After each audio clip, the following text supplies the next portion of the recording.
Tenemos el enorme gusto de estar otra vez con Norma Kraselnik, que el año pasado nos brindó cuatro encuentros, todo un ciclo.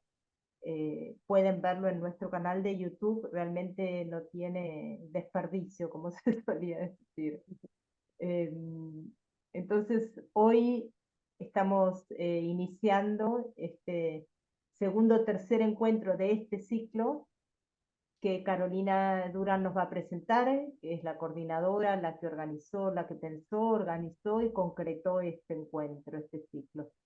Entonces, Caro, si querés te paso la palabra ya para introducirnos en el tema y en la expositora, en Norma, y ya, bueno, iremos pasando las filminas a medida que vos nos indiques, Norma.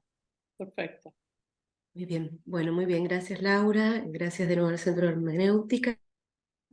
Y bueno, hoy estamos en este segundo encuentro, tercero, como dice Laura, a cargo de Norma Kraselnik. El título de su conferencia es La mujer en la ley judía. Y la voy a presentar muy mínimamente a Norma. Es docente y educadora, se formó en la USAL, acá en Buenos Aires, en el Centro Melton de la Universidad de Jerusalén y en el Hebrew Union College de Cincinnati, Ohio, en Estados Unidos, donde combinó estudios bíblicos con temas de género. Tiene una amplia trayectoria en la educación judía en Estados Unidos, en Brasil, en la Argentina, ocupando cargos de conducción. Actualmente es asesora escolar, conferencista y colaboradora permanente en distintos medios en temas justamente de género y religión. Así que bueno, vamos a trabajar como es habitual acá en los espacios del centro. Escuchamos la presentación de Norma y después tomamos un ratito para comentarios, preguntas, inquietudes. Así que bueno, muchas gracias Norma y te escuchamos a vos. Bueno, gracias. Primero vamos a pasar ya a la primera filmina, que elegí hablar de este tema, la mujer en la ley judía. Vamos a pasar la filmina. Sí, ¿Podés? espera porque quedó en modo, tengo que dejar de compartir y volver a compartir, es a veces, espérame un segundo.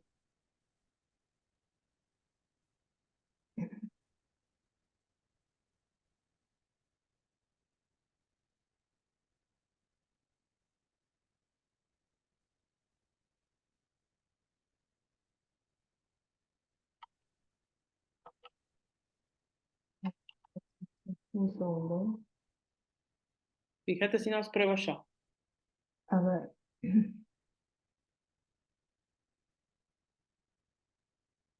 Hago un intento más, a ver. Bueno, si no pruebo yo.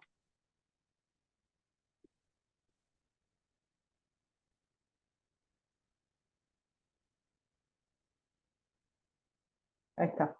Es esta, ¿eh? Perfecto. Dale. Bueno, elegí entonces hablar de la mujer en la ley judía y quizás voy a arrancar por alguno de los encuentros que tuvimos el año pasado o hace 2 años, ya estoy perdida. También que focalicé un encuentro en la ley, porque me parece que en la ley, más que en todo el aparato narrativo y los relatos que se describen en la distinta literatura del pueblo hebreo, es en la ley donde vemos el verdadero estatus, digamos, que ocupó la mujer. Y en ese sentido, cuando hablamos de ley judía, la palabra que sintetiza la ley judía en hebreo es el concepto de Torá. Torá, que etimológicamente quiere decir instrucción, enseñanza o doctrina, es la ley judía en su sentido más estricto. Y cuando hablamos de Torá en ese sentido, hablamos del Pentateuco, de la ley de Moisés, los 5 libros que Dios le revela a Moisés y Moisés le entrega al pueblo hebreo. Son esos 5 libros que tienen una combinación, ¿sí?, de la génesis, digamos, del pueblo hebreo y el cúmulo de leyes que constituyen ese código que queda formado ahí básicamente en los 4 últimos libros del Pentateuco. No obstante, lo que es interesante es que muchas de las narraciones bíblicas que encontramos en el primer libro, vemos una aplicación de la ley que después va a estar explícita en algunos de los códigos legales que vemos en el resto de la Torá, del Pentateuco. Ahora, esta palabra Torá, que en este sentido estricto nos remite al Pentateuco, Humash en hebreo, los 5 libros, también tiene un sentido más amplio, y que en el mundo judío Torá es una forma de vida, es una manera de ser en el mundo. Entonces, por eso también se dice Torat Haim, o sea, un modo de vida. Y es una palabra madre, es una palabra central, es el corazón del judaísmo. En esta Torá están, digamos,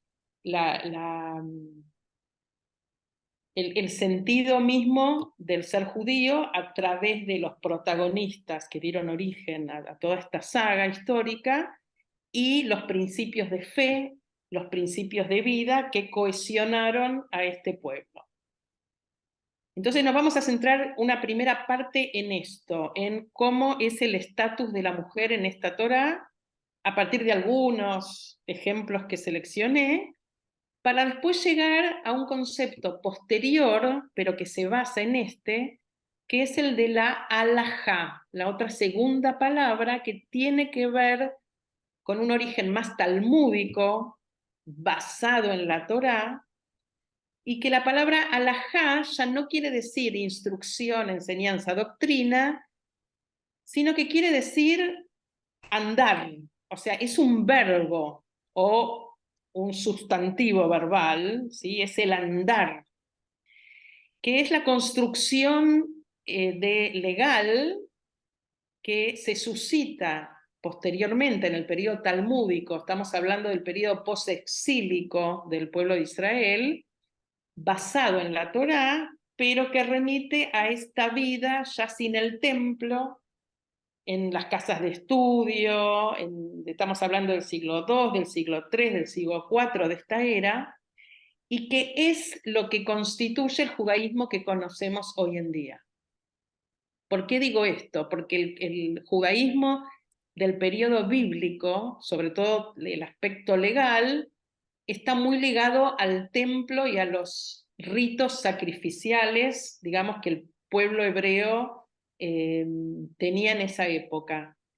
Destruido el templo, surge una nueva vida judía basada en esa, pero sin los sacrificios rituales que llevaban adelante y que transformaron toda esta parte en lo que hoy conocemos como la festividad, o sea, nuevas maneras de celebrar las fiestas, el Shabbat, en los ciclos de vida judío, que ya se desprendieron del templo y tomaron otra connotación. Entonces vamos a ir primero por un poco de la Torá, esta parte primigenia de la ley judía y el estatus que le cupo a la mujer, y después vamos a ir a un periodo posterior, que es este periodo del halajá, el periodo talmúdico, para concluir un poco en qué le pasa al feminismo judío hoy, o dónde está parada la mujer judía hoy con los cambios que se produjeron en nuestra sociedad. Y lo otro, y esto, digamos, introducción 1, introducción 2, pasamos a la próxima. Cuando estamos hablando de la mujer en la ley judía, estamos hablando finalmente de la mujer en 4000 años de historia, llegando a nuestra actualidad. Entonces, lo que va a pasar acá es que vamos a tener acercamientos a esta mujer que van desde una misoginia extrema hasta un elogio superlativo de estas mujeres. Y en ese contexto vamos a encontrar mujeres en estos 4000 años de historia, o mejor dicho, vamos a encontrar opiniones de varones sobre mujeres en estos 4000 años de historia, que fueron desde este proverbio, este versículo, que es del libro de Coelet, de Eclesiastés, atribuido según la tradición judía al rey Salomón, que dice: he hallado que la mujer es más amarga que la muerte, porque ella es como una red, su corazón como un lazo, engaña, ¿sí? Es maliciosa, sus brazos como cadenas, el que agrada a Dios se libra de ella, mas el pecador cae en su trampa. Entonces, esta mujer maligna, que engaña, que enrieda, ¿sí? Esta mujer que suele ser, como ven acá, pintada o graficada o ilustrada en esta figura de una Eva o una Lilith, o estas mujeres fatales, la femme fatale, que aparecen en muchas de las grandes obras pictóricas de la humanidad.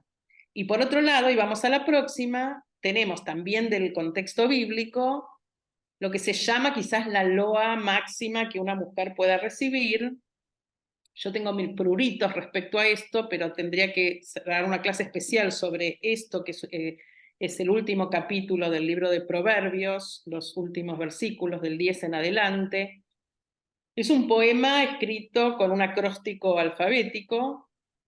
Entonces, acá en esta traducción, que es la traducción de la Biblia de Jerusalén, aparecen los nombres de las letras hebreas, pero lo que dice es: una mujer completa. Esperen que saco esto, que si no, no puedo. Una mujer completa, ¿quién la encontrará? Es mucho más valiosa que las perlas.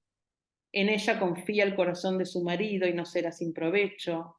Le produce el bien, no el mal, todos los días de su vida.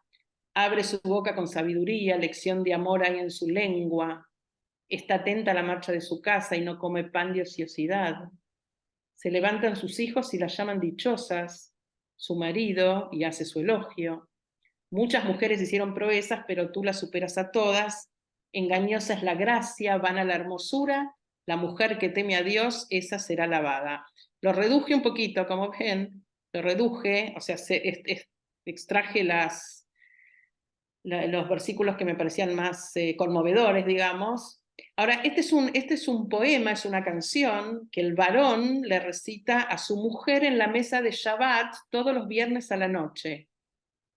Prendidas las velas, cuando se hacen las bendiciones, esto le canta el marido a una mujer mirándola a los ojos. Este poema en hebreo se llama Eshet Hail, mujer de valor, pero fíjense cómo la dificultad que tiene de traducir esta palabra, que la palabra Hail, mujer de Hail, es en hebreo, o sea, alude en el idioma moderno, en el hebreo moderno, a un Hail, Hayal, es como llamamos a un soldado hoy. Y en esto un poco radica la dificultad para la traducción. En esta, la Biblia de Jerusalén la traducen como mujer completa. Pero miren de este costado que les puse, que hice un estudio una vez sobre la traducción, es maravilloso. Tenemos mujer perfecta, mujer virtuosa, mujer de carácter, mujer ejemplar, mujer hacendosa, esposa extraordinaria. En la Septuaginta es mujer varonil ¿sí? De este Jail, de este soldado, digamos, mujer varonil. En la Vulgata, mujer fuerte o mujer virtuosa. A good wife, a virtuous woman, a strong woman, una mujer fuerte, una mujer valiente, y en alemán, mujer disciplinada. Entonces yo tengo mis dudas porque esto obviamente es una mujer vista desde el punto de vista de un varón que le hace bien a él. O sea, sigue la Biblia sin tener la voz de la mujer. O sea, siempre los protagonismos femeninos están en función de la pluma, de la visión, de la perspectiva, de la cabeza de los varones. Pero no obstante tenemos estos dos extremos, desde uno al otro. ¿Y qué encontramos en esa ley? Pasamos. En esa ley tenemos en esa ley, la Torá, digamos, tenemos algunas reglas que también nos dan cuenta de cómo era la vida hace 3000 años atrás. Una de las leyes más interesantes que tenemos y que sigue vigente en algunos círculos judíos hasta hoy es la ley del levirato. Levirato, que en latín quiere decir cuñado. Y esta ley la tenemos, digamos, expuesta, una explícita, que es el Deuteronomio 25, que les puse acá, pero también la tenemos en el relato que aparece en el libro de Génesis a partir de la historia de una chica llamada Tamar, la nuera de Judá, uno de los hijos del patriarca Jacob. Entonces la ley dice así: si unos hermanos viven juntos y uno de ellos muere sin tener hijos, la mujer del difunto no se casará fuera con un hombre de familia extraña. Su cuñado se llegará a ella, ejercerá su levirato tomándola por esposa. Y el primogénito que ella dé a luz llevará el nombre de su hermano difunto, así su nombre no se borrará de Israel. O sea, lo primero que tenemos que decir de esto es lo que le va a pasar a Tamar. O sea, Tamar, que posiblemente haya tenido 12 años, porque en estos contextos, con la menarca, es que una mujer contraía matrimonio. O se encontraba con un chico que por ahí tenía 13, y estamos hablando de este tipo de matrimonios.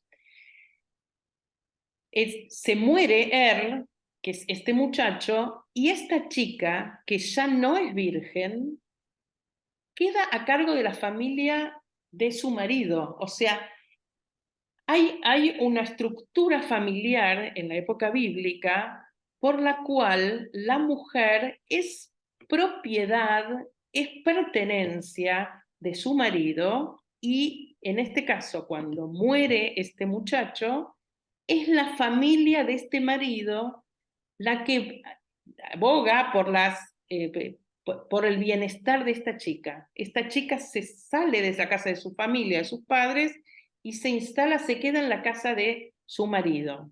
Y son ellos los que tienen que proveer a esta mujer el bienestar.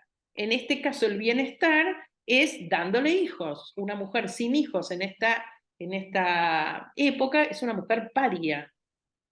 Entonces ahí viene la función del cuñado, que vuelvo a decir, si el mayor tenía 12, por ahí lo hacen esperar, tiene 11, ahora va a tener 12. Y en la historia que leemos en el Génesis es muy interesante, porque es un varón que también se revela a las leyes. Vamos a ver cómo se revela Tamar en la historia conocida, pero lo que la gente no presta mucha atención a veces es que también este chico lo que hace es transgredir una ley con la que no acuerda.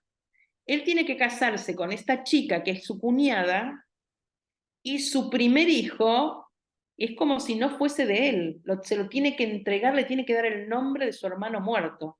Entonces el segundo muchacho, que se llama Onán, tiene relaciones con la chica, pero dice el texto, eyacula fuera, eyacula tierra. No la quiere dejar embarazada para que este hijo no sea de su hermano, no está de acuerdo. Y ahí es donde aparece el castigo divino, este chico se muere, ¿y qué le pasa a Tamar? Tiene que esperar al tercer hijo, sigue enclaustrada esta chica, sigue dependiendo de la voluntad de esta familia. Pero claro, el suegro, que ya perdió 2 hijos, y que acá se habla de 3 hijos varones, posiblemente haya tenido hijas mujeres, pero no le interesa el texto bíblico, la mujer. Entonces aparece un tercer varón que es chiquito. Entonces le dice a la nuera, bueno, volvé a la casa de tu padre y espera que me crezca el tercero. El tema es que el tercero no se lo daban a la chica. Crecía, posiblemente porque este suegro pensara que es una bruja, que la que los mataba a los hijos era esta chica. Bueno, el tema es que seguramente conocen la historia, le avisan a esta chica Tamar que el suegro también había quedado viudo y que, bueno, se iba de farra a la ciudad donde estaba ella se viste, se saca sus vestimentas de viuda, se hace pasar por una prostituta, el suegro utiliza sus servicios de prostituta, la chica queda embarazada, pero sabiamente esta chica pide que le deje alguna de sus pertenencias al suegro hasta que le pague con un cabrito, que era el arreglo que habían tenido. Cuando le avisan al suegro que esta chica está embarazada, el suegro que dice, la tienen que matar, porque si bien esta chica es viuda, le corresponde a esta familia. Esta chica estaba entregada al tercer hijo. Ella no podía determinar sobre su vida. Entonces le corresponde que la maten por adulterio. Solo que ahí se aviva la chica y dice, antes de matarme, y muy sabiamente no dice quién es el padre de sus hijos, que es su suegro, sino dice, el padre de mis hijos es el dueño de este sello, el anillo, de este bastón y demás. Y así como termina una historia medianamente feliz. Ahora bien, pasemos a la otra filmina, que es la otra cuestión. Esta mujer casi termina muerta por adulterio, porque quedó embarazada y no fue de su prometido, que era este tercer hijo. Entonces miren las reglas que tenemos acá sobre el adulterio. Deuteronomio 22. Si se sorprende a un hombre acostado con una mujer casada, morirán los dos. El hombre que se acostó con la mujer y la mujer misma. Así harás desaparecer el mal de Israel. O sea, una mujer casada se acuesta con otro, los dos mueren. Si una joven virgen que está prometida a un hombre, o sea, es virgen la chica, todavía no está casada, pero tiene una promesa de matrimonio, ya le pertenece a futuro a un varón. Si otro hombre la encuentra en la ciudad y se acuesta con ella, los sacaréis a los dos a la puerta de esa ciudad y los apedraréis hasta que mueran. Entonces explica por qué. Porque la chica, queda claro que la chica está virgen y el hombre la encuentra en la ciudad, se acuesta con ella, o sea, pareciera ver una chica hasta atacada, acosada. Entonces ahora explica por qué. A la joven, por no haber pedido socorro en la ciudad. O sea, quien escribe este texto da por sentado que en la ciudad la mujer pudo haber hecho una alarma y que en este contexto no la hizo porque nadie la escuchó. Entonces es culpable. Y al hombre por haber violado a la mujer de su prójimo. O sea, el problema acá es el prójimo, es el varón. O sea, se viola la propiedad de un varón, por lo tanto se viola al varón. O sea, lo que está acá en juego es el honor de los varones.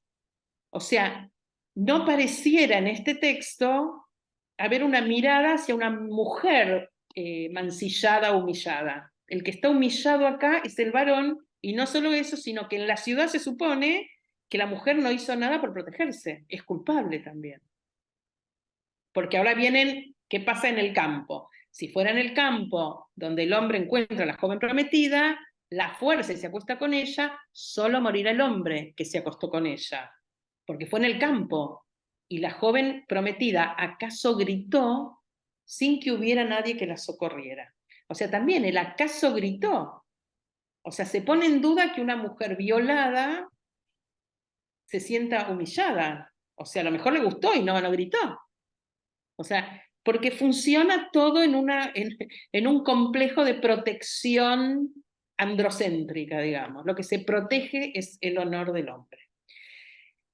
Y si un hombre se encuentra una joven virgen que no está prometida, esto es una niñita, la agarra y se acuesta con ella y son sorprendidos, el hombre que se acostó con ella dará al padre de la joven 50 monedas de plata y ella será su mujer. Claro, el papá después no la puede casar a esta chica.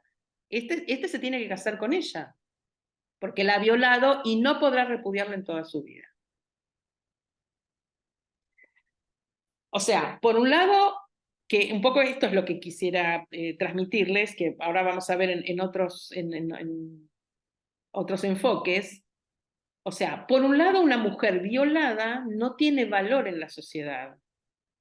Entonces, este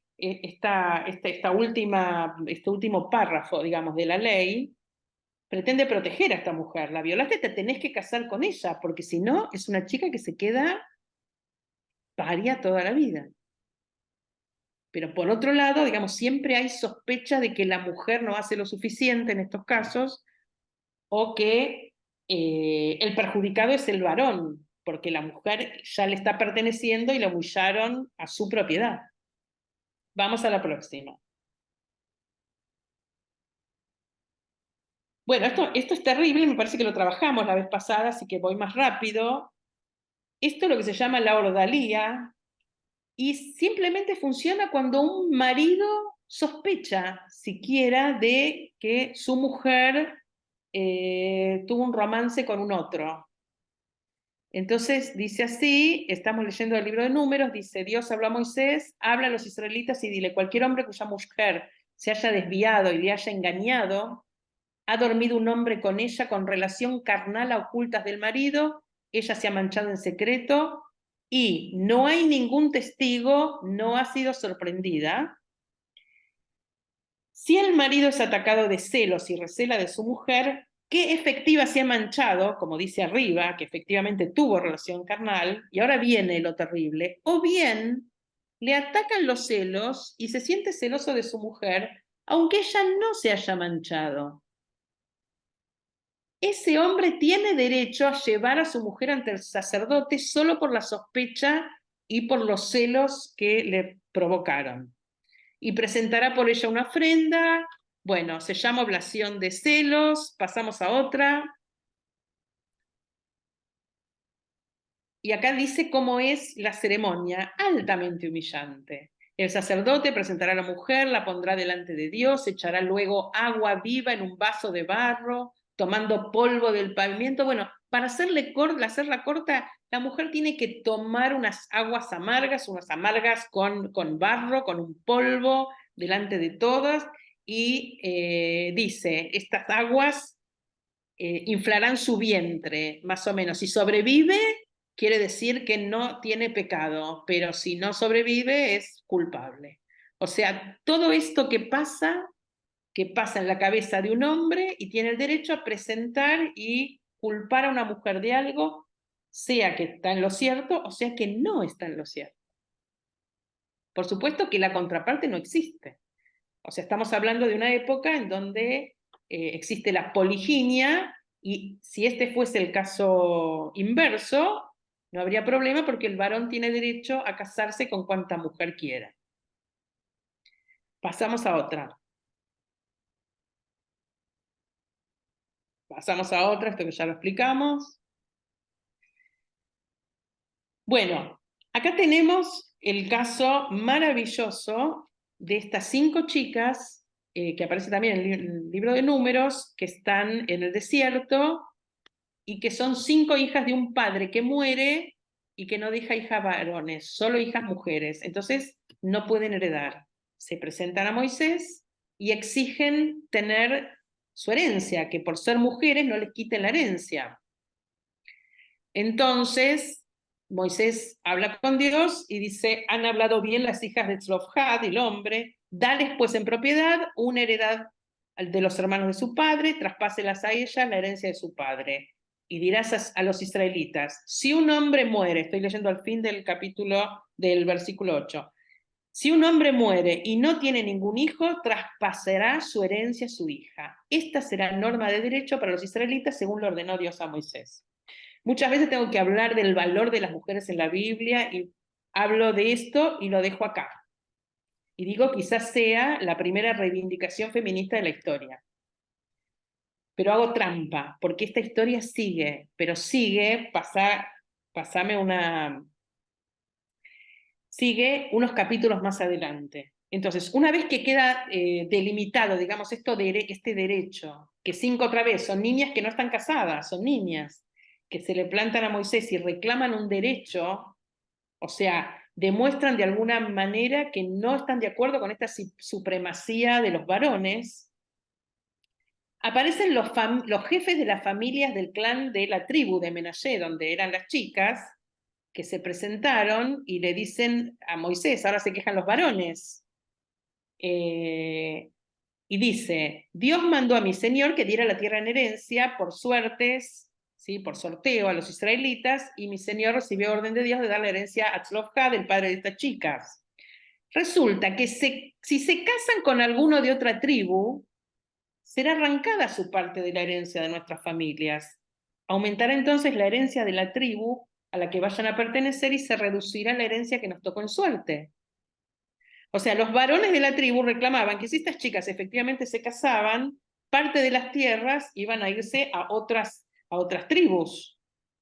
Entonces vuelve a consultar Moisés y ahora les da la razón a ellos. Primero les dio la razón a las chicas, ahora les da la razón a ellos. Entonces dice, dicen bien la tribu de los hijos de José. Esto es lo que Dios ordenó. Tomarán por esposos a los que bien les parezca, con tal que se casen dentro de los clanes de la tribu de su padre. O sea, así la herencia no se pierde. O sea, que podría ser una victoria de estas chicas legal, pero se generó luego un retroceso. O sea, las chicas no son libres de casarse con quien quieran. Para que no se pierda la tierra, que siempre está en manos de los varones, aunque ellas hereden, se tienen que casar dentro de la tribu. Entonces, esto es interesante porque vemos una ley, cómo se va conformando la ley a través de las anécdotas o estas historias que aparecen acá, que sin duda a mí me encanta rescatar, porque evidentemente, claro, esto no tuvo ningún interés feminista ni de reivindicación de mujeres, pero hay muchas de estas historias que muestran el lugar que le ocupa a la mujer. Y en este caso son mujeres que se plantan reclamando sus derechos, más allá de que no les haya salido al 100% como esperaban. Pasemos a otra.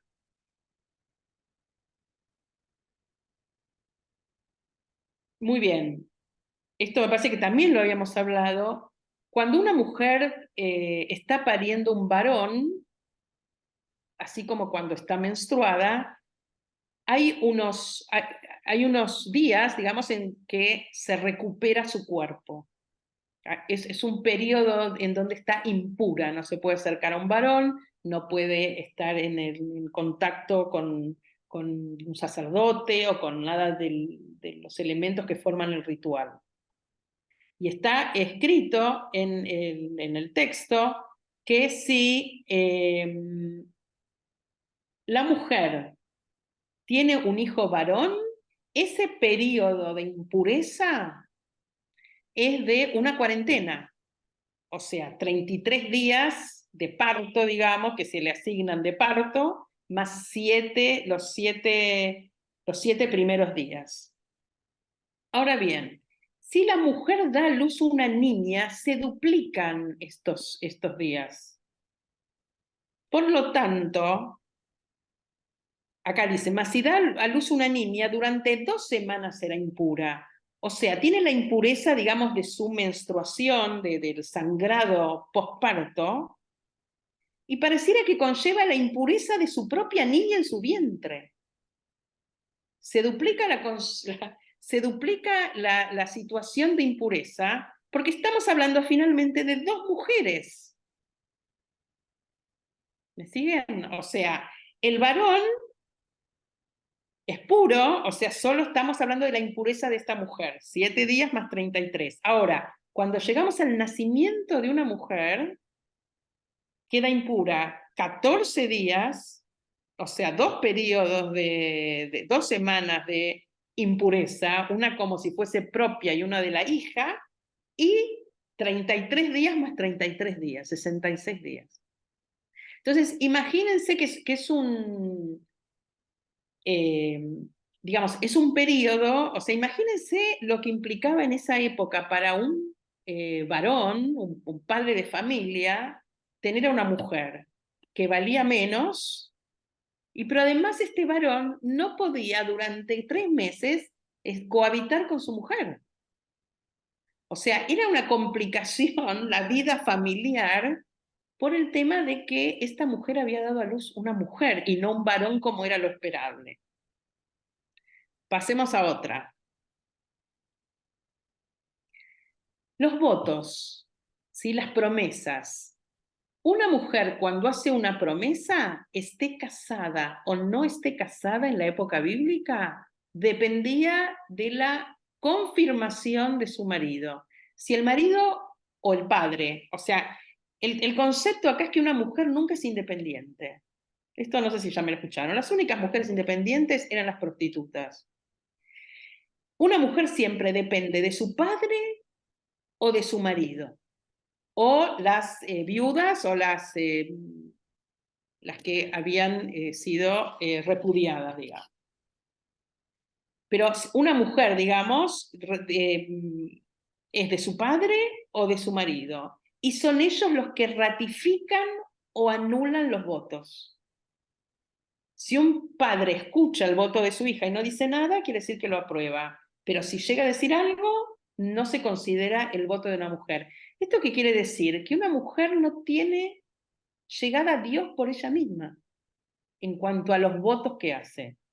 Sí, vemos alguno que otro caso de mujeres que rezan a Dios y se dirigen a Dios, pero en el caso de los votos, la decisión de una mujer, el voto de una mujer, no tiene fuerza, no es significativo, necesita la aprobación del varón que está a su lado. Vamos a otro.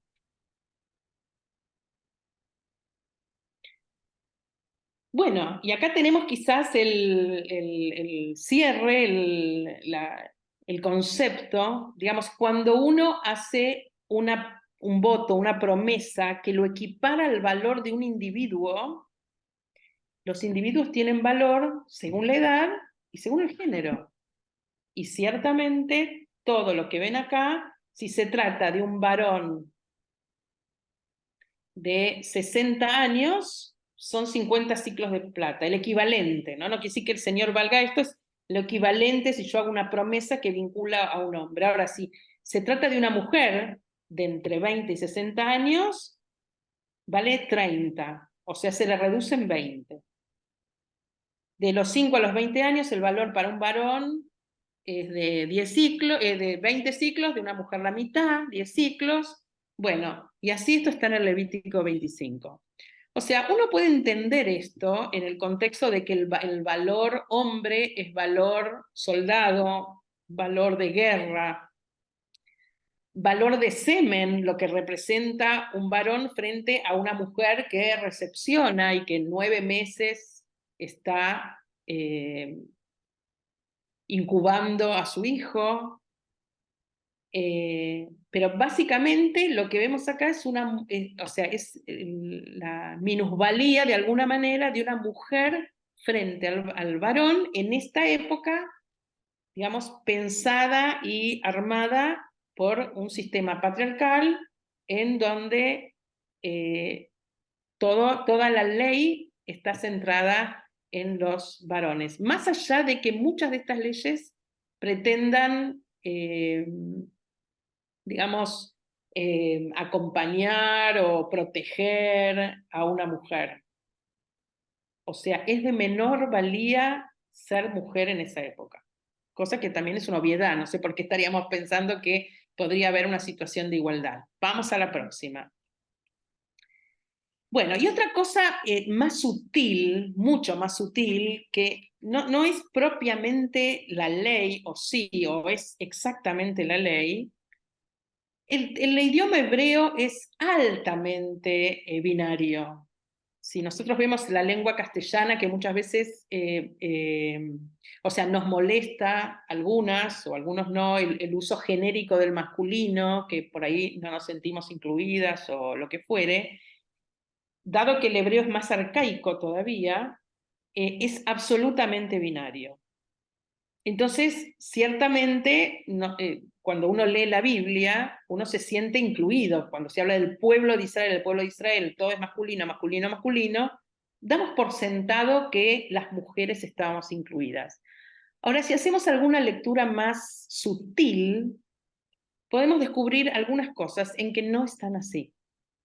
Entonces, el momento de la entrega de la ley, que propiamente dicha estamos en el Éxodo 19, cuando Dios sube al monte Sinaí y recibe de Dios los 10 mandamientos que después van a dar, va a ser la base de todo el cuerpo legal que va a aparecer en los libros posteriores. Leemos lo siguiente, estoy en Éxodo 19. Dios dijo a Moisés, ve donde el pueblo. Estamos todos ahí, ¿verdad? Y haz que se santifiquen hoy y mañana, que laven sus vestidos y estén preparados para el tercer día, porque al día tercero descenderá Dios a la vista de todo el pueblo, de todos nosotros, de todo el pueblo, sobre el monte Sinai. Deslinda el contorno de la montaña, ¿sí? Que le ponga el límite a la montaña, y di, guardaos de subir al monte, nadie se puede acercar al monte, y nadie puede tocar la ladera, o sea, tienen que tener una distancia del monte hasta que se produzca el evento. Todo aquel que toque el monte morirá. Bajó pues Moisés del monte a donde estaba el pueblo, ellos lavaron sus vestidos, hicieron todo lo que dijo Moisés, y dijo al pueblo, estad preparados para el tercer día y absteneos de mujer. Entonces la pregunta que yo hago es, ¿a quién le habla? ¿Quién es el pueblo que se tiene que abstener de mujer? ¿Quiénes se tienen que abstener de mujer? ¿Las mujeres? No. O sea, esta sutileza, lo que vemos, es que, y siempre, obviamente nos queremos sentir incluidas acá, y nos sentimos seguramente incluidas acá. No quiere decir una cosa que no sea, pero si leemos el lenguaje,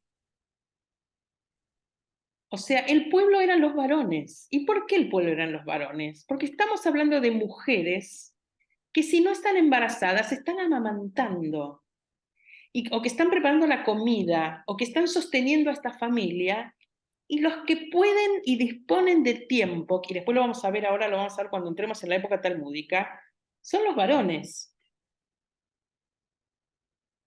Y dentro de los mandamientos, que están todos escritos en lengua masculina, porque la forma verbal es mucho más binaria que el español, ¿sí?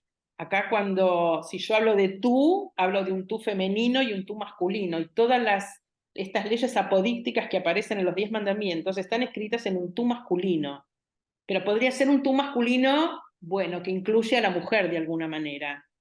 Pero cuando llegamos al último de los mandamientos, porque dice no robarás, o sea, le habla a un varón no robarás, no matarás, pero bueno, nos sentimos incluidas en el no matará al ser humano, no matará, digamos, podemos imaginarnos que habla a una persona a la que aluden en masculino.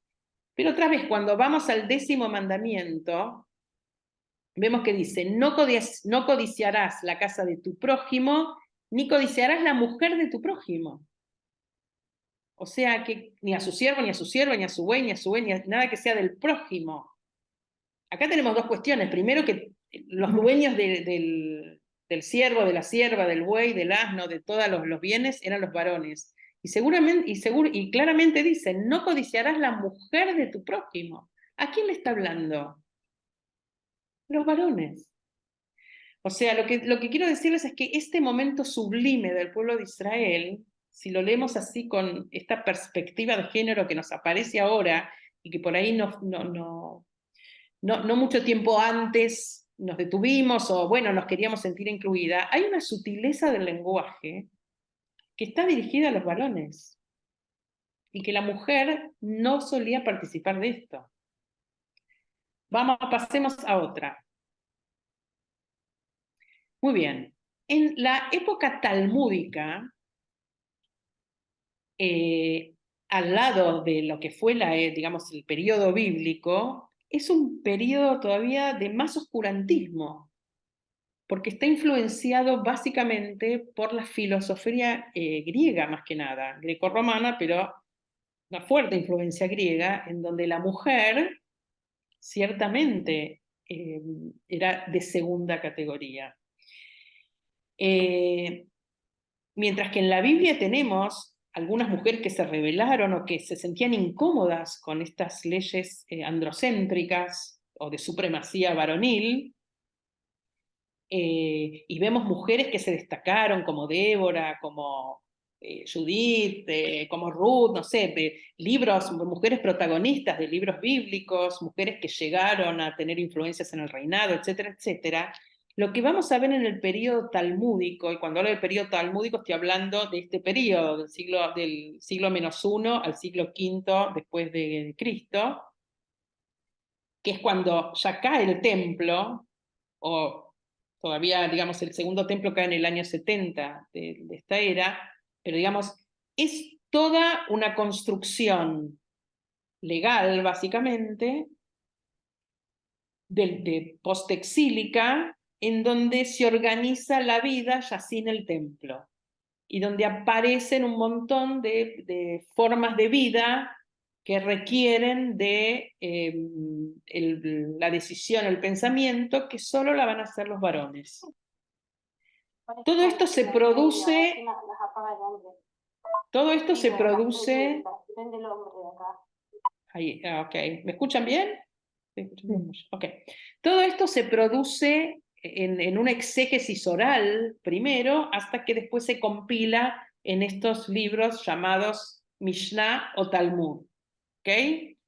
Ahora bien, en esta época, las mujeres estaban privadas de toda vida pública y eran reinas del hogar. Entonces, básicamente lo que va a aparecer en el Talmud es que se estipulan que todos los preceptos que aparecieron en la Biblia y que van apareciendo ahora, y que se contabilizaron como 613, los preceptos, todos los preceptos negativos, las mujeres tienen que cumplirlos. O sea, el no matarás también aluden a las mujeres. No cometerás adulterio también le corresponde a las mujeres. Ahora bien, todos los preceptos positivos que tienen un plazo determinado, quedó definido que la mujer está exenta. No hace falta que la mujer lo cumpla. ¿Por qué? Porque está embarazada, porque está amamantando, porque tiene que cuidar a los chicos, porque está en la casa. Entonces, estos preceptos requerirían que ella vaya al templo, vuelva al templo, vaya al templo. Entonces, se las exime. No hace falta que una mujer vaya y que haga una práctica judía en los momentos en los que hay que hacer algunas cosas. Por ejemplo, escuchar el cuerno en Rosh Hashanah, que es cuando sale la estrella, supónganse, o en determinado momento del rezo. No hace falta que la mujer vaya corriendo al templo, no hace falta, no tenés que venir. La mujer está exenta. Ahora bien, de esa exención devino casi una prohibición. O sea, las mujeres en esa exención se sintieron prohibidas. Entonces no participaban de la vida pública que empezaba a ser rica en la época del Talmud. Entonces lo que vamos a tener en el Talmud, pasamos de largo, son discusiones y discusiones y discusiones de los rabinos sobre cómo se hace esta cosa, sobre cómo se vende esto, sobre cómo se festeja esto. La mujer está totalmente al margen, totalmente al margen. Y solo se le piden a las mujeres en esta época 3 cosas. Que haga la jalá, el pan de Shabbat, que se haga el baño ritual después de sus menstruaciones y después del parto, que es esta ablución en aguas profundas y aguas vivas que purifican el cuerpo, y que prenda las velas de Shabbat. Se conocen como Haná. Son las únicas leyes positivas que una mujer sí o sí debe hacer. El resto, si querés, querés, si no querés, no querés. Y mejor que no quieras, porque si querés no está bien visto. Ese era el concepto. No está bien que la mujer esté en la sinagoga, no está bien que la mujer... Son cosas de varones.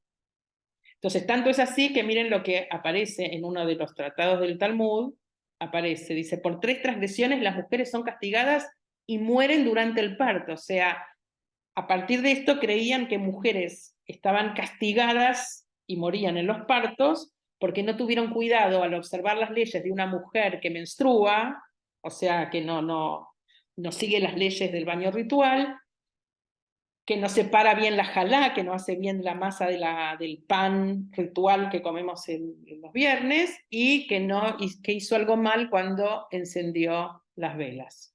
Pasamos. Entonces, en esta época, ¿sí? Por nombrar alguna, las mujeres quedaron segregadas en la sinagoga. Y si alguna mujer quería ir a la sinagoga, iba al atrio de las mujeres, esto que se llama Estrat Nashim, al atrio de las mujeres, que estaba atrás, y que por ahí había una ventanita, solo podía ver lo que hacía el cantor o el que dirigía el rezo por una ventanita. Después se convirtió en piso de arriba o en una sala de atrás. O sea, las mujeres quedaron apartadas de los hombres. No podía haber contacto entre una mujer y hombre, cosa que no pasaba en la época bíblica.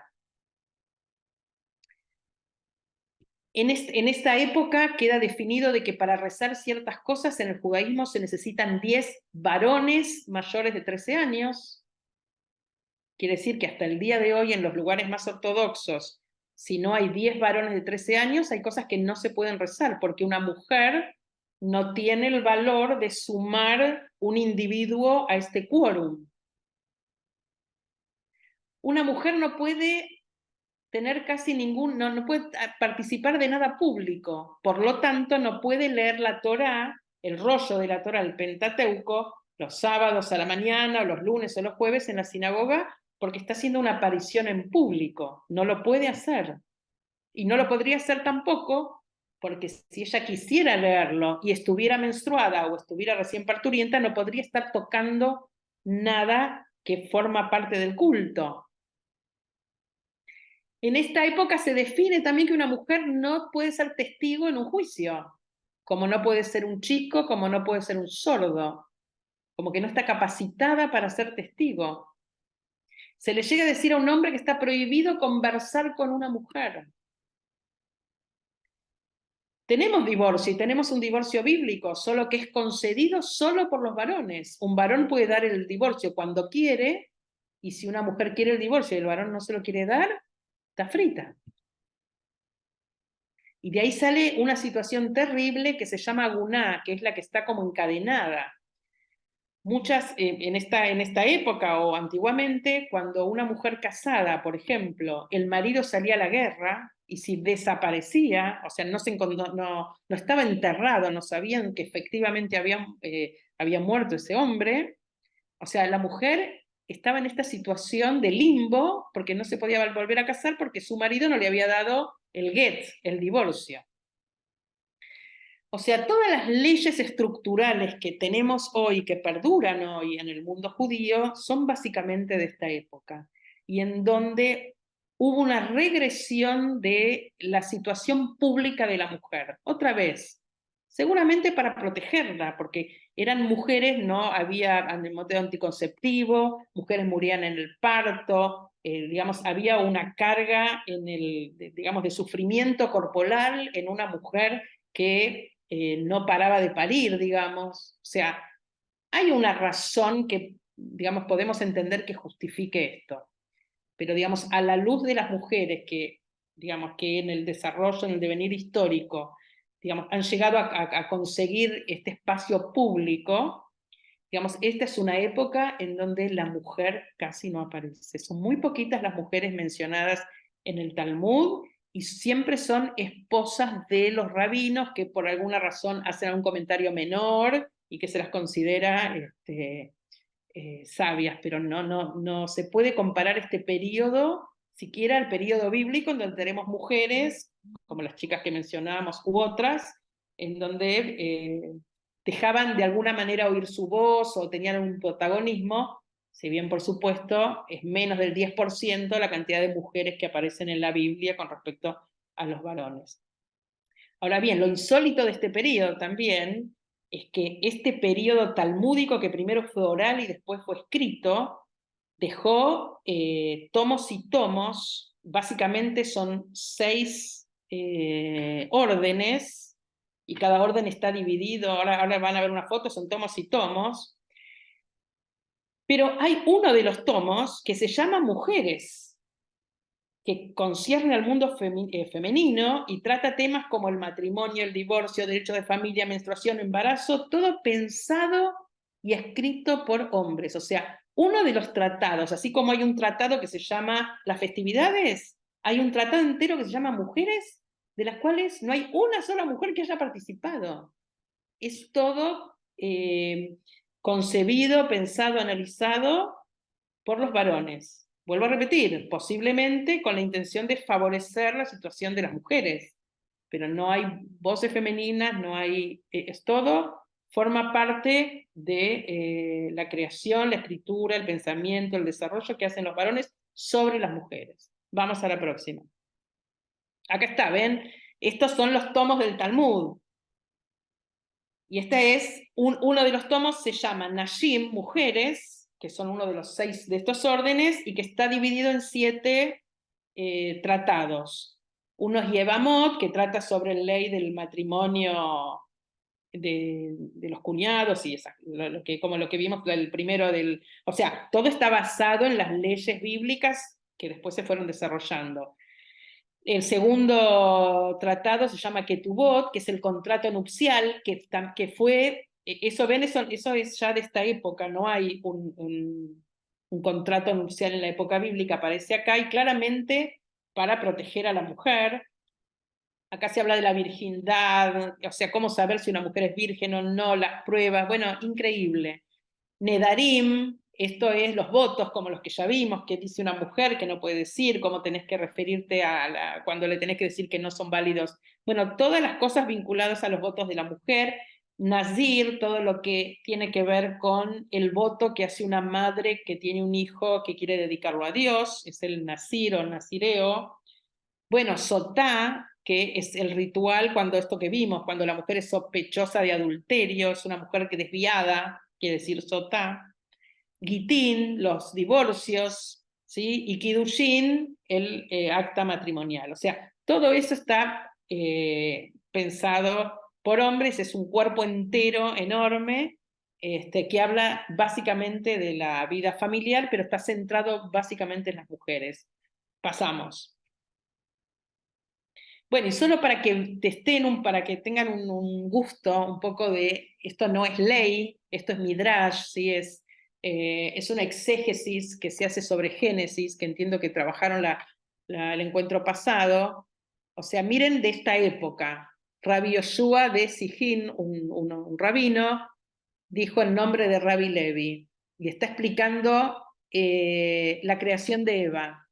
Y él construyó, se refiere a Eva, está escrito, contempló de dónde crearla. Él dijo, no la crearé de la cabeza para que no sea altiva, no la crearé con los ojos para que no sea coqueta.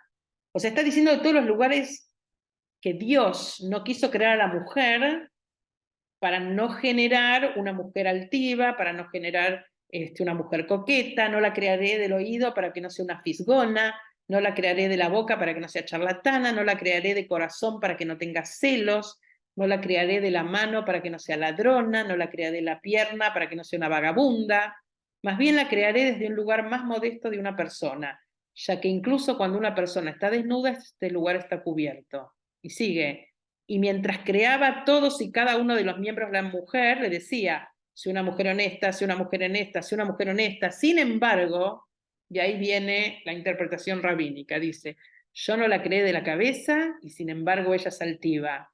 Y trae un versículo para comprobarlo, ¿sí? Y andan con el cuello extendido, como dice Isaías.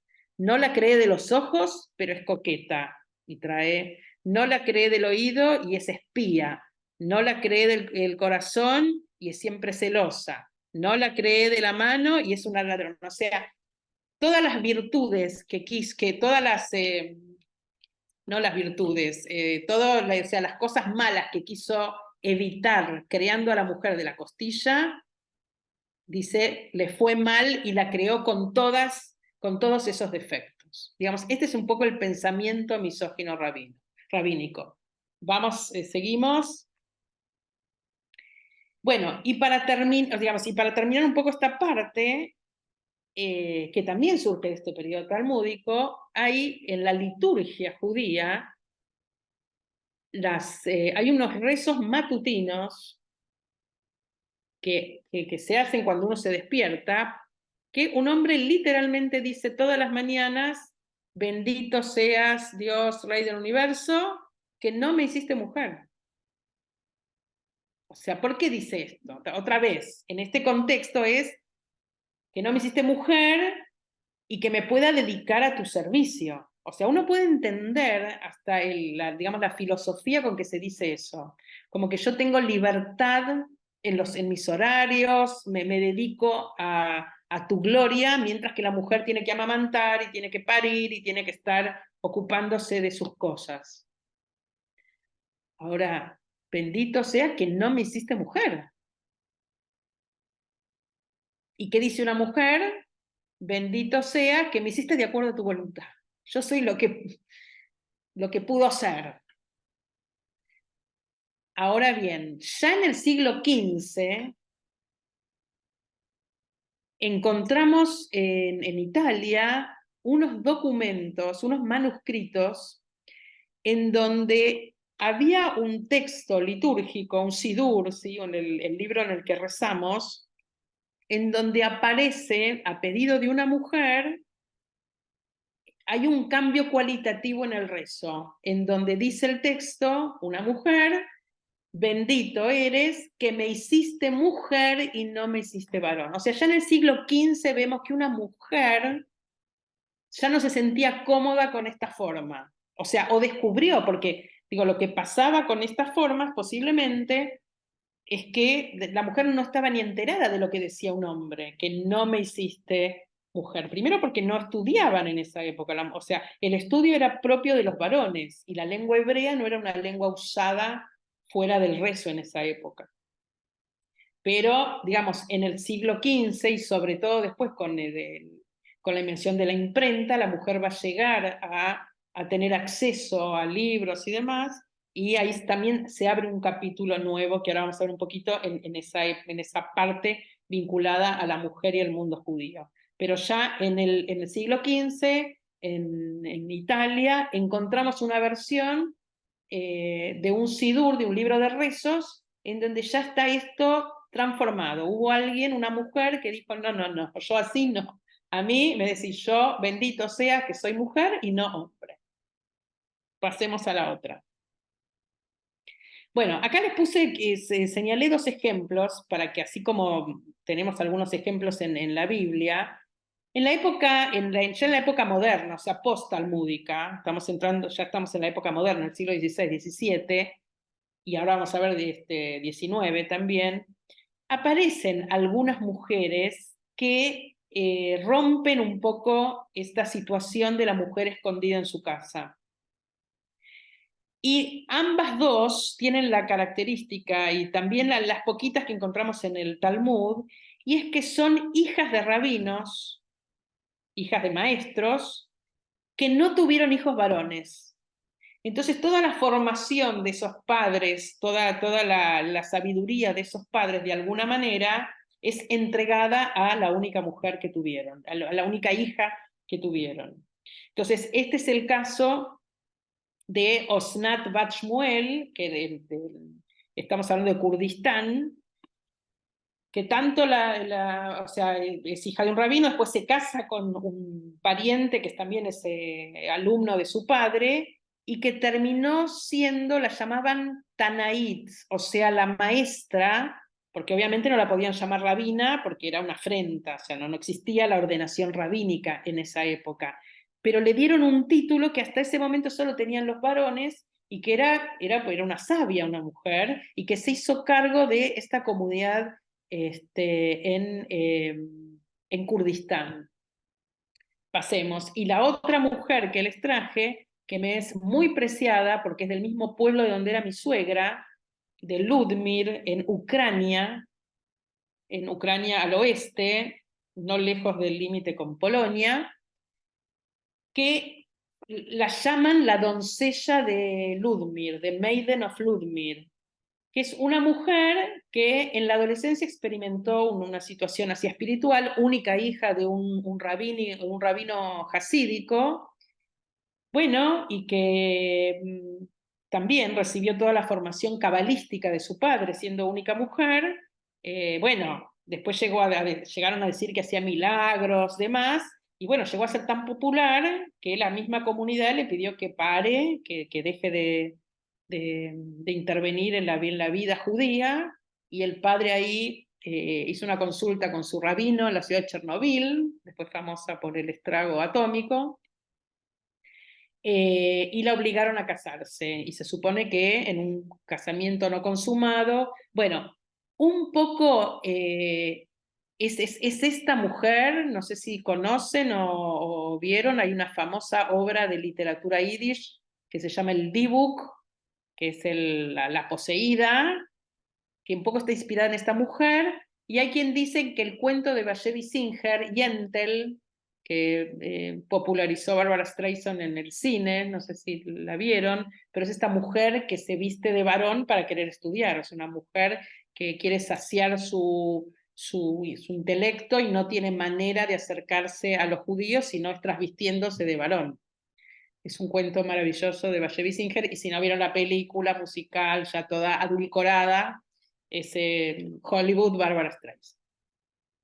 O sea, lo que les quiero mostrar con esto es que, o sea, que ya llegando a la modernidad hubo mujeres que se sentían incómodas con este lugar al que se depositó la mujer, y tenemos dos, traje por traer solo dos ejemplos de esto. O sea, mujeres que quisieron acercarse al judaísmo, hacerse cargo del judaísmo, y que de alguna manera lo consiguieron. Ahora, en estos contextos, eran mujeres únicas en una casa sin hombres. Que, digo, esto también tiene en el mundo general, no solo judío, pasó. O sea, muchas mujeres consiguieron cosas porque en la casa no hubo varones, hijos varones que absorbieran el mandato de los padres. Pasemos ahora a la próxima. Bueno, y con esto ya es la última parte y termino. Digamos, en el iluminismo, por primera vez se abre una brecha entre el mundo judío religioso, el mundo judío de la práctica, de estas leyes que venimos viendo, y el secularismo.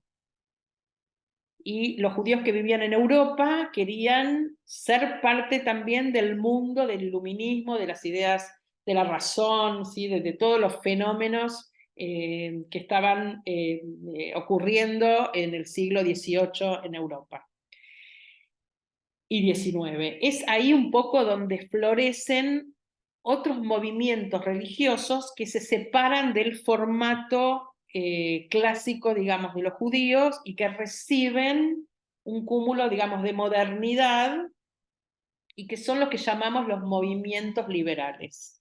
El primero que surge es el reformismo, ¿sí? De la mano de algunos filósofos judíos que plantearon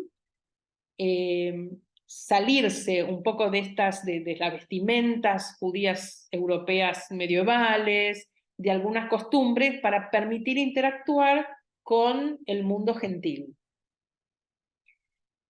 Entonces, lo que vamos a ver a continuación es un poco el lugar de la mujer en estos movimientos liberales que ahí empiezan a tener ya un lugar más protagónico o más significativo y más acorde a los tiempos modernos.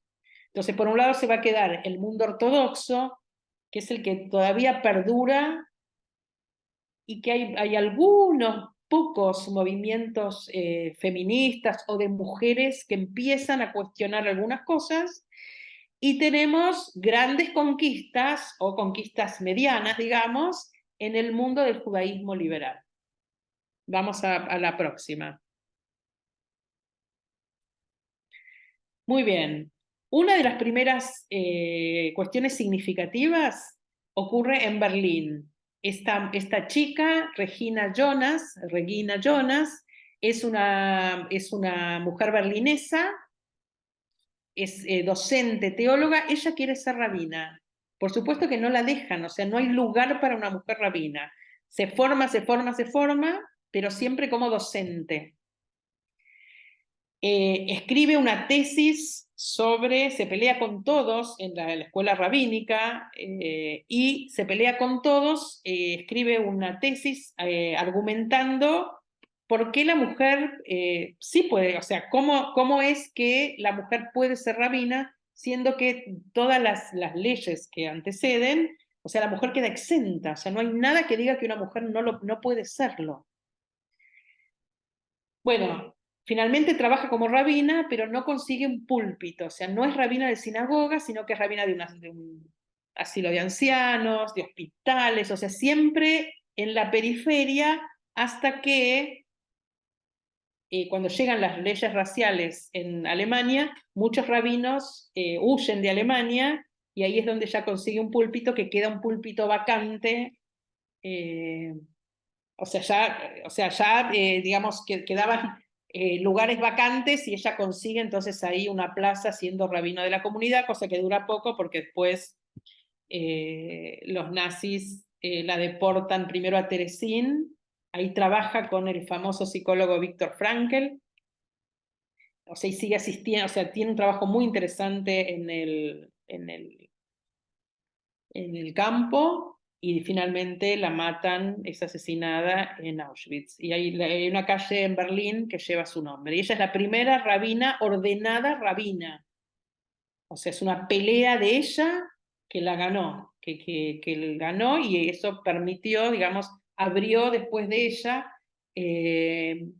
un andamiaje que permitió que mujeres en estos movimientos liberales puedan ser formadas rabinas. Y si bien es lento o es un proceso, digamos, cada vez más empiezan a haber mujeres rabinas en Europa, en Estados Unidos y por supuesto también en Latinoamérica. Vamos a otro. Bueno, esto, como les dije, los preceptos finalmente terminaron siendo cosas de varones. Entonces, un varón a los 13 años se celebraba la adultez. ¿Qué quiere decir la adultez en ese periodo? Vuelvo para atrás al periodo talmúdico, es que asumía por sí mismo los preceptos como un judío adulto. Y se hacía una ceremonia en el templo y leía por primera vez públicamente. Ok, la mujer nunca tuvo acceso a eso hasta que en 1922 se celebra en esta comunidad reformista en Estados Unidos el primer Bat Mitzvah.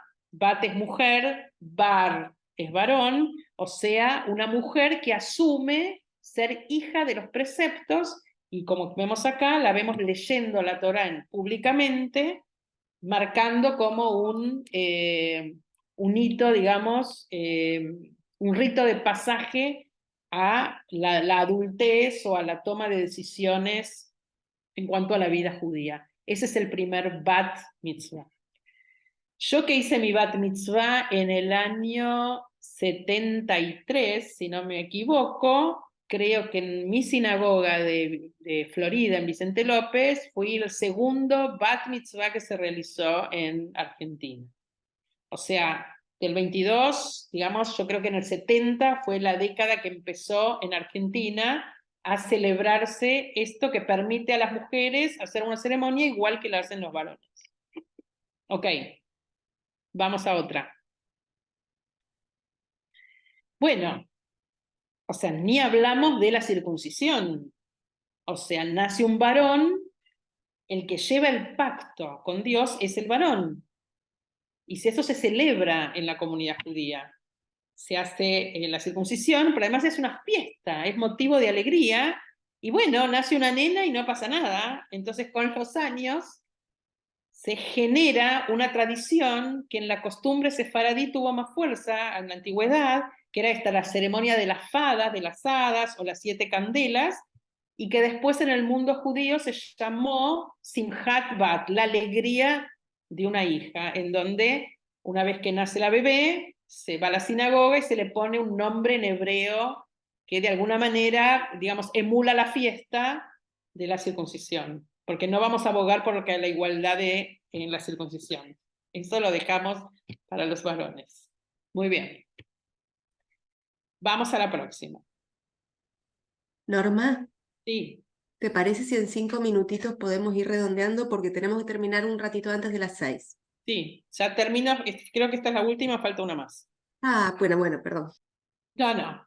Bueno, esto que les dije, la mujer estaba en la sinagoga, estaba confinada a un atrio de mujeres que generalmente no veía nada, no escuchaba nada, estaban ahí y, digamos, no podían participar del rito. Hoy por hoy, en los movimientos liberales, las mujeres y los hombres se sientan juntos. No es así hoy en las sinagogas ortodoxas.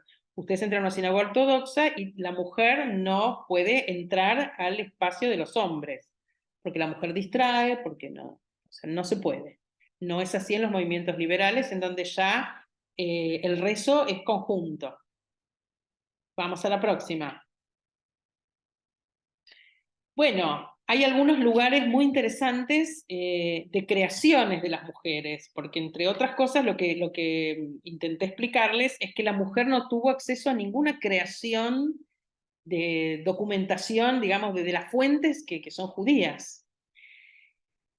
Entonces, lo que pasa acá es muy interesante, tiene que ver con el libro que leemos en la Pascua, la Agadá, que si bien es un libro tradicional, digamos, no tiene este valor de santidad o sagrado. Entonces, con el correr de los años, y sobre todo en la década del 70 en Estados Unidos, para las ceremonias de la Pascua judía, para la cena de la Pascua judía, grupos feministas armaron sus propios libros, su propia Agadá, que entre otras cosas, por ejemplo, en la salida de Egipto incluye el protagonismo de las mujeres que lo tuvieron y que en el librito, en la Agadá que leemos en Pesaj tradicional, ni aparecen.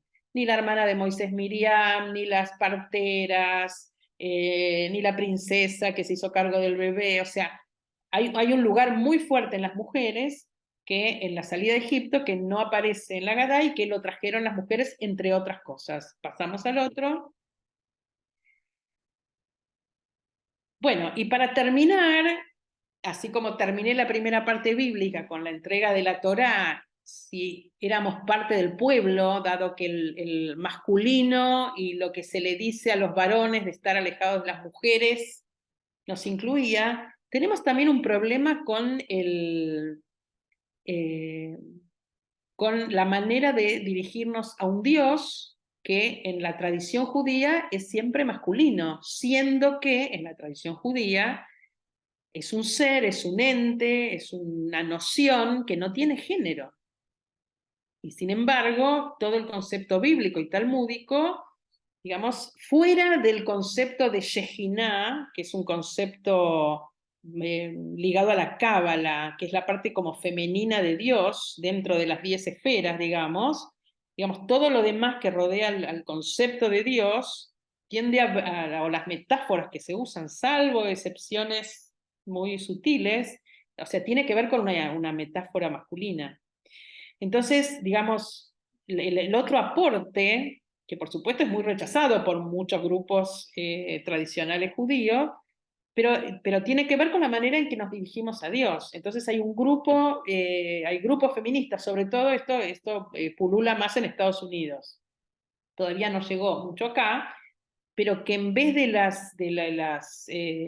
los enunciados habituales con los que encabezamos nuestras bendiciones, que es en masculino, y que decimos, Baruch atah Adonai, bendito seas Dios, rey del universo, que con tu bla, bla, bla, las mujeres proponen una enunciación dual, que el que quiera referirse a Dios de esa manera se refiere, pero también proponen una enunciación en femenino, y que es la que dice acá arriba, Berujá atia Eloheinu ruach, bendita eres, oh Yah, Dios nuestro, ¿sí? Espíritu del universo, espíritu de lo creado, en donde la mujer pueda rezar y sentirse a gusto pensando en un Dios que la contempla o que la que la incluye, que la siente, con el que se sienta unida y que se dirija de la manera que le es más cómoda. Y esta es otro, digamos, de los aspectos en donde, digamos, el feminismo empieza a calar y de alguna manera le va a dar nueva forma o no a la ley judía. Esto es lo que les estoy mostrando, son cuestiones que empiezan a tomar forma. O sea que para terminar, cierro, y cierro con esto, siempre digo, mi bendición es, bendito seas Dios, Baruch atah Adonai, She'asani ya que me hiciste mujer. Así que muchas gracias.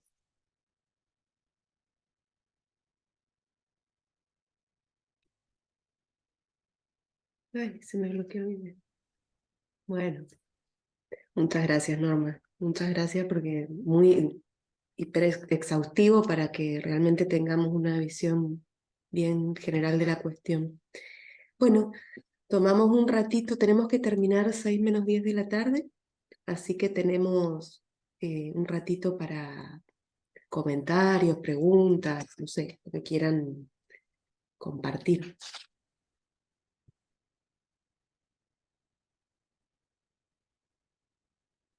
Dale, Luisa, qué lindo que viniste, Luisa.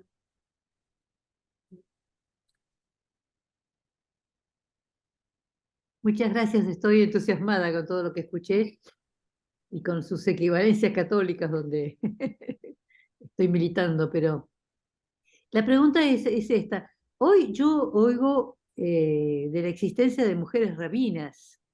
¿Esto es frecuente, es numeroso, porque hay algunas mujeres sacerdotes ordenadas, pero están absolutamente ocultas?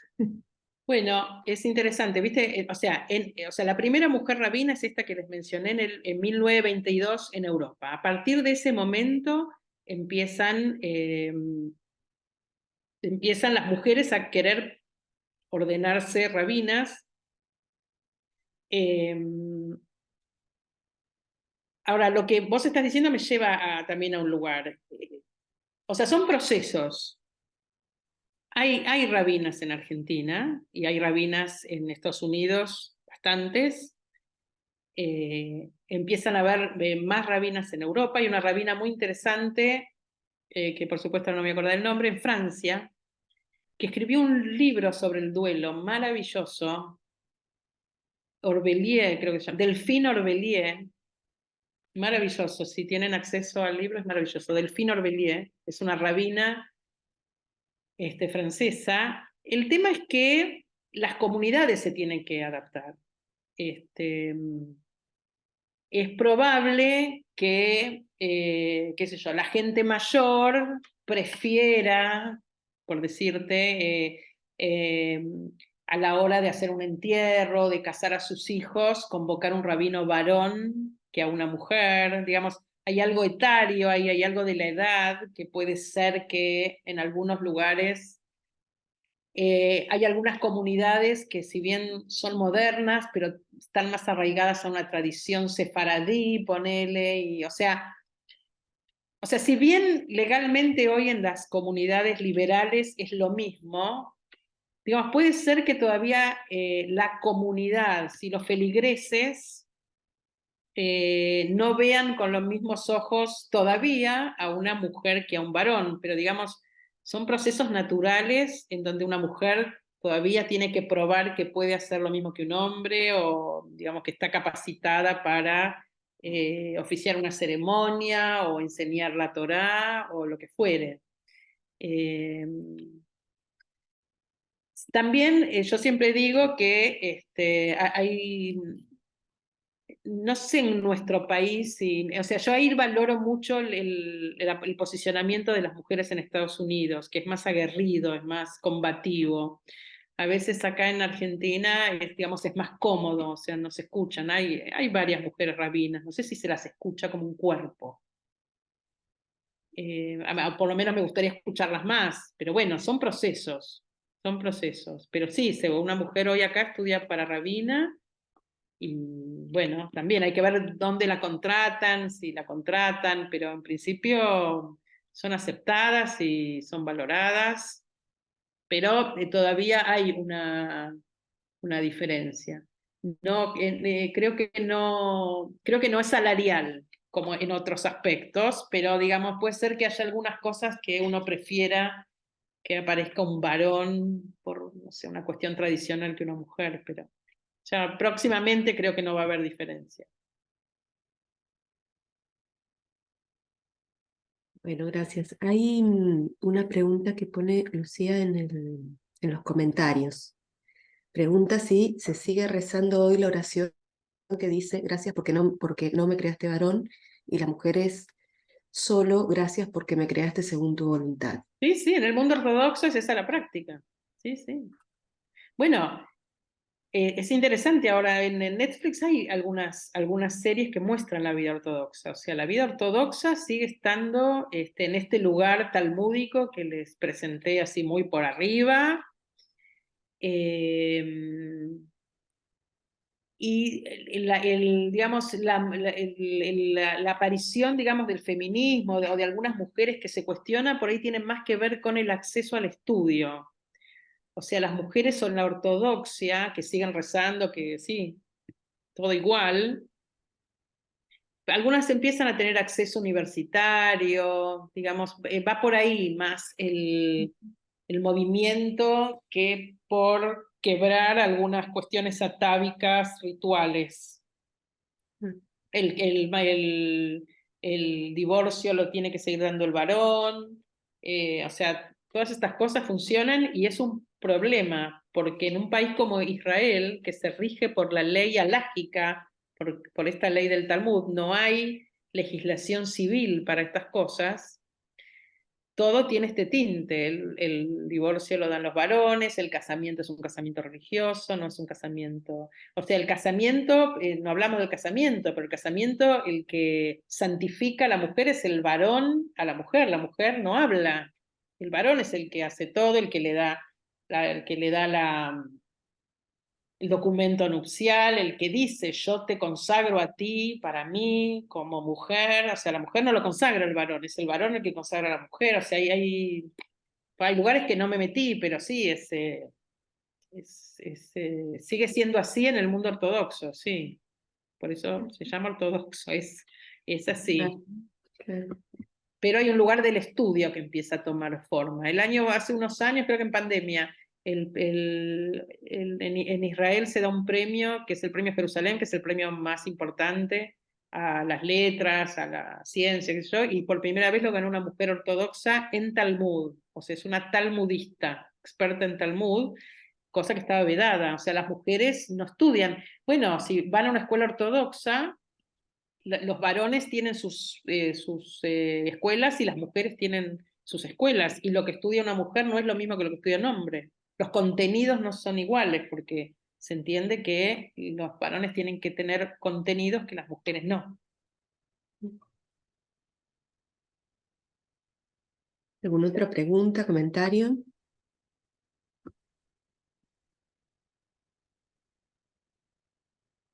Soa, ¿te puedo preguntar algo? Eh, Cuando presentabas el texto, o los que seleccionaste vos de Proverbios, que decías que es como un canto, un poema que le recita el esposo a la esposa, y que decías que era como difícil de traducir el adjetivo que calificaba a esta mujer, como valiente, no sé, pusiste varios ejemplos. Em, pero son todos, no sé si es así, pero son como adjetivos que dan rasgos que en general se parecieran asociarse más a lo varonil, a lo masculino. ¿Vos me estás viendo? Porque yo salí de la pantalla, no sé si toqué algo. Ah, no, sí, te vemos. Sí, te vemos. Ok, bueno, Sí, te yo no los vemos veo, bien. pero no importa. No sé qué hice, bueno, no importa. Sí, sí, totalmente. Por eso no me quise meter porque eso da para un análisis. O sea, ciertamente se lo considera como la loa máxima que recibe una mujer. Ahora, y bueno, y lo otro que tenemos ahí es como que es una mujer cuasi independiente, cosa que no era frecuente. Es una mujer adinerada también por el material y todo lo que se describe. Pero en principio, digamos, habla de una mujer que de su boca sale sabiduría, que trabaja, que se ocupa de esto, que se ocupa de lo otro, pero otra vez es la pluma de un varón, o sea, digamos, es en beneficio de él. O sea, está bien y yo siempre le digo a mi marido, o sea, vos me vas a decir esto el día que yo pueda decirte otra cosa, pero o sea, yo no admito que una mujer esté, digamos, sirva a la mesa y que el varón le diga, le recite esto, cosa que pasa en todas las familias ortodoxas, en todas, y no ortodoxas, ¿no? Es muy común que el varón le recite esto a la mujer en la mesa del Shabbat. Digo, a mí me desagrada un poquito porque hay como sigue habiendo una mirada como que la mujer está al servicio de, que es lógico para la época, o sea, uno no va a pretender que en la época bíblica surjan cosas, digamos, igualitarias en ese tipo de sociedad. Pero, digo, lo loco un poco es que se siga recitando, que yo entiendo que, digamos, tiene que ver con la tradición, pero, por ejemplo, esto que les contaba del matrimonio, el varón dice, cuando se casa con una mujer, dice, te santifico, ahora está santificada a mí como mi esposa, la mujer no dice nada, pero en el movimiento liberal, digamos, se pone en boca de una mujer una frase que dice, bueno, yo soy de mi amado y mi amado es para mí, bien, del Cantar de los Cantares. Digamos, son Claro, maneras digamos, de recrear un ritual, digamos, sin cambiarlo demasiado y sin abolirlo, pero bueno, dándole a la mujer también un lugar que no tuvo, que no tiene en algunas prácticas. O sea, de eso se trata un poco. Por eso también traje el libro de Pesach. O sea, no es cambiar, es agregar cosas digamos, que hablan de las mujeres o el lugar que tuvieron las mujeres en la salida de Egipto y que no están, las agregamos. No es que cambiamos la tradición, las agregamos, la sumamos, es la voz de la mujer que se suma.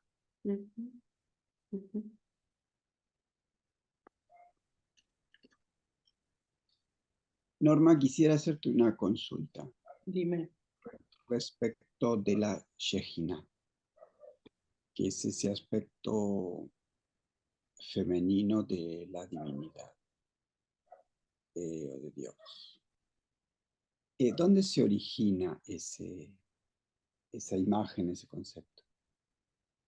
Bueno, o sea, sí, o sea, la Shejina es o sea, digamos, aparece en la Biblia, la Shejina tiene la misma raíz hebrea que el Mishkan, que el tabernáculo, es donde reside, es la residencia de Dios.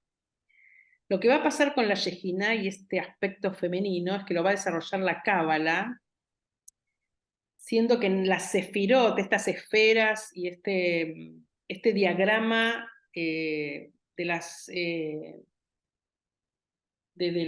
la cuestión, digamos, de las esferas que rodean a Dios, la Shejina va a tomar la parte inferior y está identificada un poco cual vagina, como es el lugar por donde penetrarle a Dios. Es la parte femenina de Dios en donde una persona que se va elevando hacia él, esto es por donde se penetra a Dios. Entonces, en ese concepto, o sea, quedó como definida esa parte, como que es la parte femenina de Dios. O sea, quienes más lo toman es en el Zohar, en el libro de la claridad, no sé cómo se traduce en castellano, que es el libro de la Cábala. Pero la Shejina, digamos, la Shejina es como el espíritu de Dios, que es donde se asienta el tabernáculo y demás, digamos, es una palabra que, digamos, que es un concepto que aparecía, solo que digamos, que quedó asociado a lo femenino en la Cábala.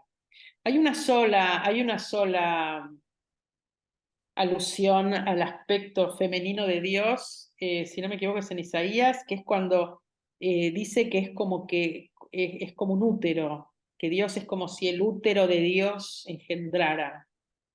o sea, es el único concepto. Después todo el concepto de Dios y desarrollo, y sobre todo en el Talmud, es un Dios masculino, es un Dios guerrero, es un Dios padre, es un Dios... O sea, no hay connotaciones Ahora, en el Tanaj se utiliza femeninas. el término Shejina. No, aparece en Mishkan, que es la misma raíz, la misma raíz, que es el tabernáculo. Puede ser que aparezca, pero no con esta concepción femenina, digamos.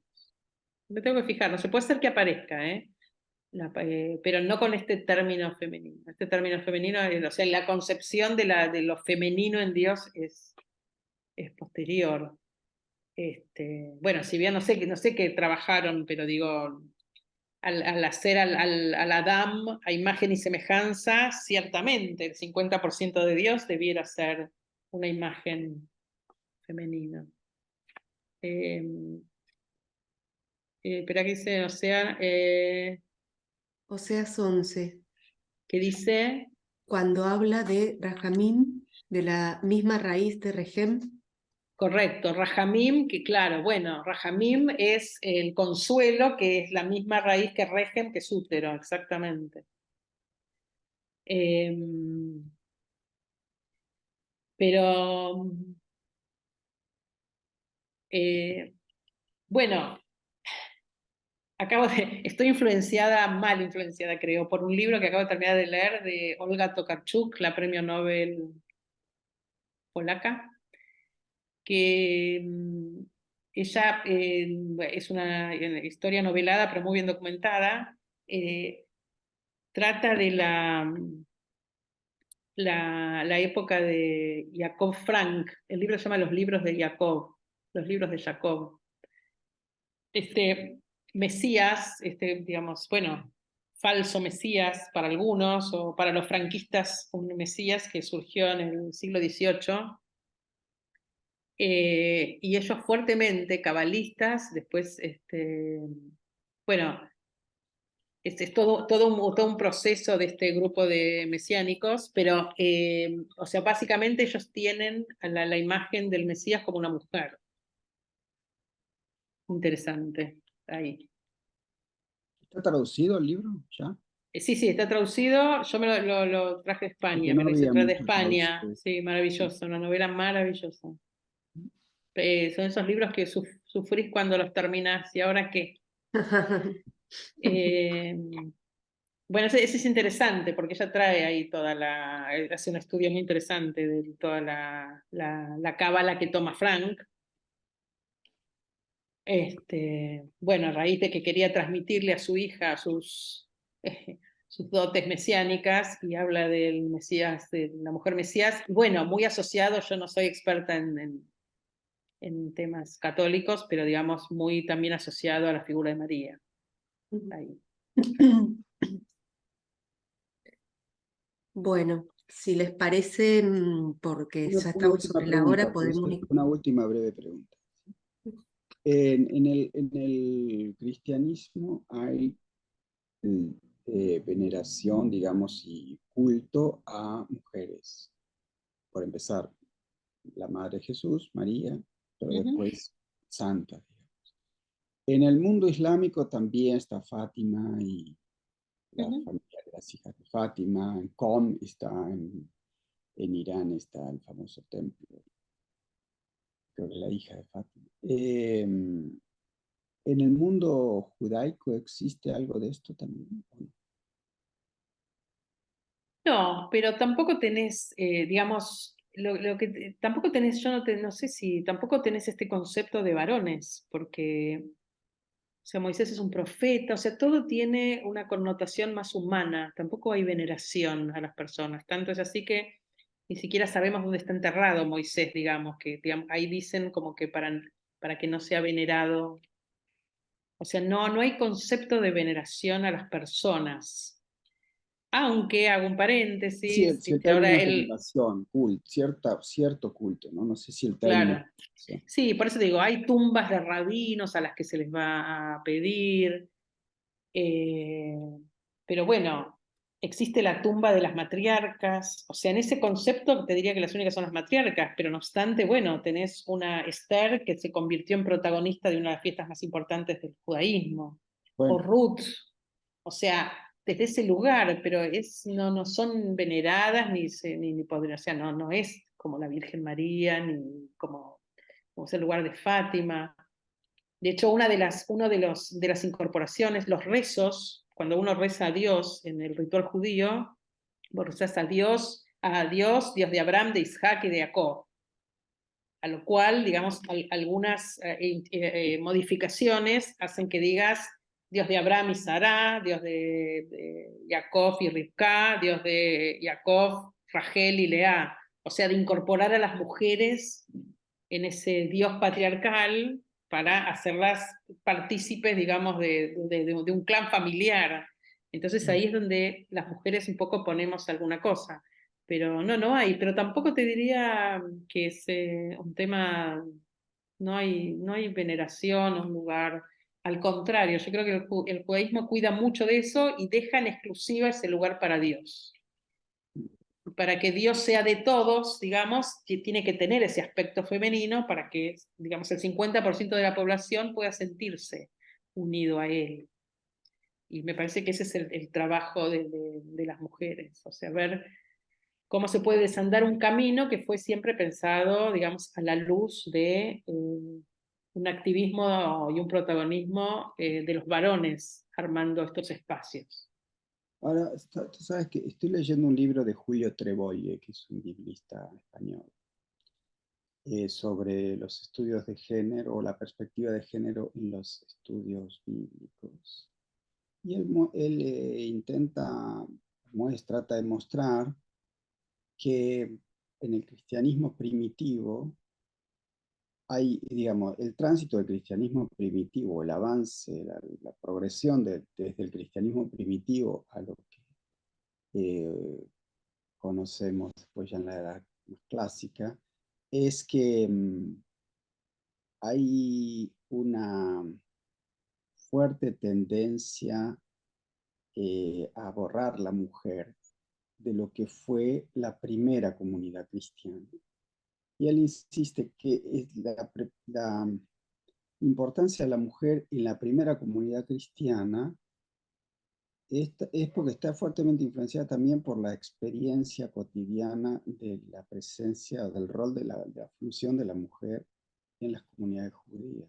Es decir, que el cristianismo parecería como, si yo entendí bien lo que él dice, es que la influencia judía en la primera comunidad cristiana, que no sabía qué era, en esa la mujer tenía un rol muy a la par de los hombres. Y con el tiempo eso se va perdiendo en los textos y por tanto también se va perdiendo en la práctica cotidiana. Bueno, lo que vos me decís me lleva a pensar, y con esto termino, que vos sabés que, por ejemplo, el libro de Judith no entró en el canon. Para nosotros no es un libro canonizado, es Bueno, un él libro estudia mucho los libros que no entraban en apócrifo. el canon, ¿no? Bueno, pero la pregunta es ¿por qué no entrar? Y puede ser ahí que hayan sido censurados porque, bueno, hay mucho protagonismo de las mujeres. La historia de Susana, ponele, que está en el último capítulo del libro de Daniel, no está en el canon hebreo, está en la Septuaginta. O sea, posiblemente esos textos hayan sido censurados en esta época de los fariseos, en esta época que se gestaba, o sea, es la época que coincide con el nacimiento del cristianismo. O sea, puede ser que haya habido algunas censuras y algunas cuestiones que por lo que no nos llegó en los libros, digamos, el esplendor de la mujer. Pero lo que acaba Río con todo, a mi humilde juicio, digamos, es la filosofía griega. O sea, la filosofía griega segregó a la mujer a un lugar, o sea, me parece que, Sí, digamos, ese fue eso ese fue un insiste. impasse, digamos, de un retroceso de alguna manera. No obstante, digo también, yo por ahí soy un poco severa a la hora de juzgar a la mujer, digamos, queriendo darle un protagonismo que me hubiese gustado que tenga más que el que tuvo. pero también, por ejemplo, en las cuevas de Qumran se encontró una cueva, que creo que es la cueva 11, que se llama la cueva de las letters, de las cartas. Entonces encontré una documentación maravillosa de una mujer llamada Pavata, que era la segunda esposa de una persona, que era dueña de viñedos, que sabía leer y escribir. O sea que eso también te da, digamos, es de la época del nacimiento del cristianismo. Estamos hablando de la época del Segundo Templo.